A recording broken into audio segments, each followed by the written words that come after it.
तो ऐसे बाहरी किसी को बनना है तो देखो, साधु कोई किसी चीजों के अभाव में नहीं बना जाता। किसी वस्तु का अभाव हो गया, चलो बन जाते हैं। किसी रिश्ते में कोई अभाव हो गया, चलो साधु बन जाते हैं। जो साधुत्व भीतर से प्रकट होता है, जो संतत्व मन से प्रकट होता है, जो वैराग्य और त्याग में क्या फर्क है? वैराग में और त्याग में बहुत बड़ा फर्क है। त्याग वो होता है जिसमें आपका मन तो है, पर आपको फिर भी वो त्यागना पड़ रहा है, क्योंकि आपने सुना है ऐसा कि इससे मोह माया नहीं रखनी चाहिए, फिर भी मन अभी भी है उसमें। उदाहरण के लिए, आप एकादशी का व्रत है, सामने 56 भोग रखे हैं, अब मन कर रहा है रसगुल्ला खा लूं, पर एकादशी है, फिर भी आप नहीं खा रहे, ये क्या है? ये त्याग है, आपने त्याग कर दिया। लेकिन वैराग्य क्या है?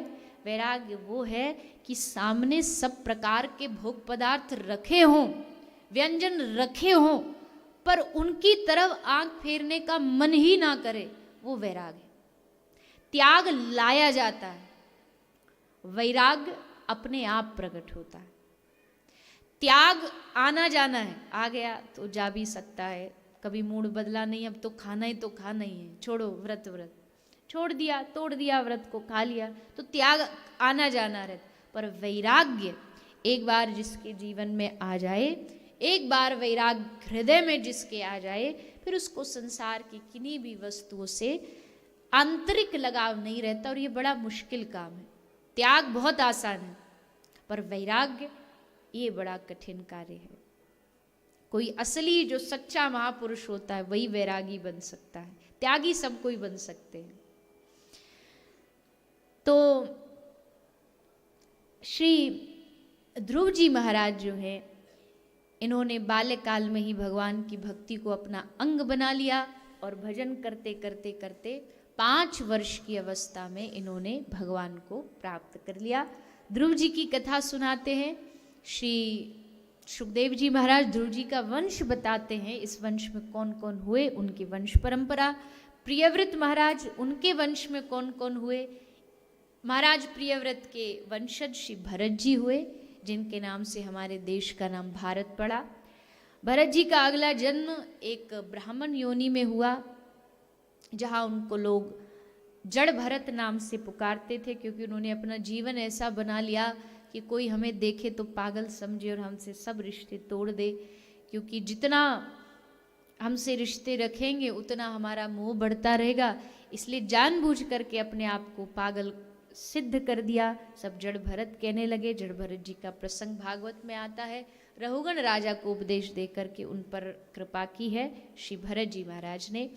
इस प्रकार मनु महाराज का ये वंश है। नरकों का वर्णन सुनाया सुखदेव जी ने कि हर व्यक्ति को अपने कर्म के विधान अनुसार नरक प्राप्त होता है। नरक स्वर्ग ये जो भी है, ये हमारे अपने ही कर्मों का फल है और दूसरा कुछ नहीं है। कर्मों का विधान है, हम अपने कर्मों को अच्छा बनाएं तो उसका परिणाम भी अच्छा होगा। जैसे बहुत सारे लोग कहते भाग्य अच्छा नहीं है, असल में भाग्य सबका अच्छा है, कर्म अच्छे नहीं। कर्म अच्छे होंगे तो भाग्य अपने आप अच्छा हो जाएगा।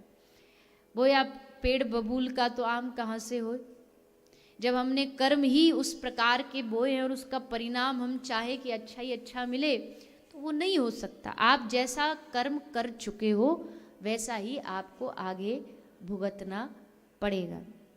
आज के समाज में जिस प्रकार की व्यवहार हम दूसरों से चाहते हैं, आवश्यक है कि वही व्यवहार हम भी करें, तो अपने आप वो हमें प्राप्त होता है। न्यूटन का लॉ है कि every action has a equal and opposite reaction. तो ये न्यूटन बाबा ने तो बहुत बाद में आकर के बताया। हमारे शास्त्र तो कर्मों के सिद्धांत को कब से बता चुके हैं। कर्मण्येवाधिकारस्ते मा फलेषु कदाचन। भगवान कृष्ण ने भगवत गीता में यही तो बताया है, कर्मों का सिद्धांत ही तो बताया है। इसलिए यहाँ कर्मों के विधान के बारे में शुकदेव जी बताते हैं और फिर नरकों से बचने का एक छोटा सा रास्ता भी बता देते हैं कि गलती से कभी कोई कर्म हो गया हो, जीवन में सबसे भूल होती है, तो उसका पश्चाताप क्या है? उसका पश्चाताप एकमात्र भगवान का नाम स्मरण है। जिसने भगवान के नाम का स्मरण किया, नाम का जाप किया, उस नाम ने सब पापों को धो दिया, क्योंकि नाम में जो शक्ति है वो पाप को नष्ट कर सकती है एक क्षण में। क्या उदाहरण है इसका? उदाहरण के लिए अजामिल की एक कथा सुनाई गई। एक अजामिल नाम का ब्राह्मण, जिसका जीवन कैसे पहले विद्वत था, दूषित हुआ और फिर संतों के सानिध्य में आके उसने भगवान की प्राप्ति की। ये चरित्र अजामिल का शुकदेव जी सुनाते हैं। आगे भगवान के भक्तों के चरित्र हैं, प्रहलाद जी, गजेंद्र, इन सब की कथा श्री शुकदेव जी ने सुनाई है।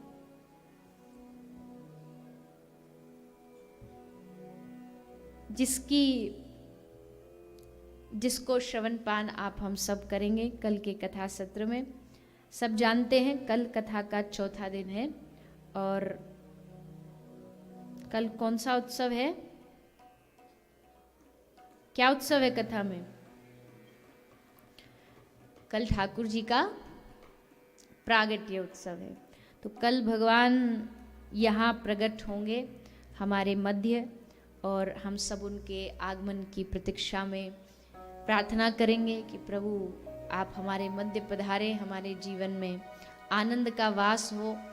ऐसा भाव रख करके सब कल पधारेंगे, ठाकुर जी का उत्सव मनाएंगे, सज धज के आएंगे और नंद महोत्सव का आनंद प्राप्त करेंगे। आइए विश्राम से पूर्व थोड़ी देर सभी भगवान नाम कीर्तन करते हुए कथा को विश्राम की ओर बढ़ाएंगे।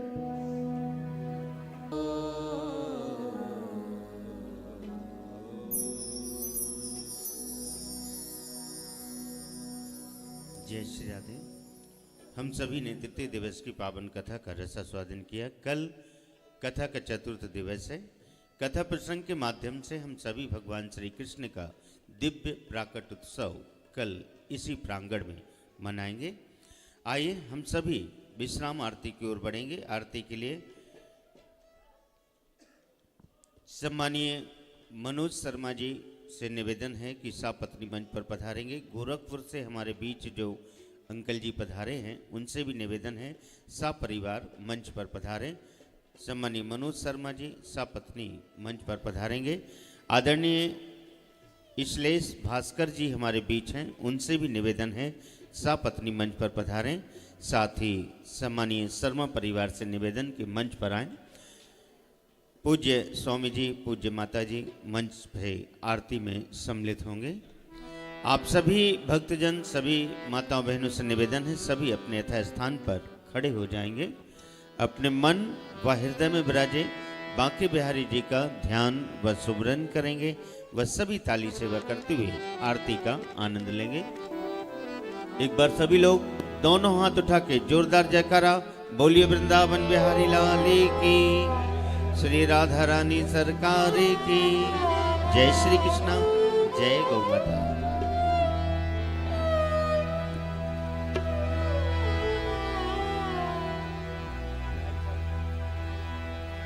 ओम ज्वालामालिन्ये नमः, रत्नेश्वर्ये नमः, सर्वोपचारार्धगन्धक्षतपुष्पाणिं समर्पयामि।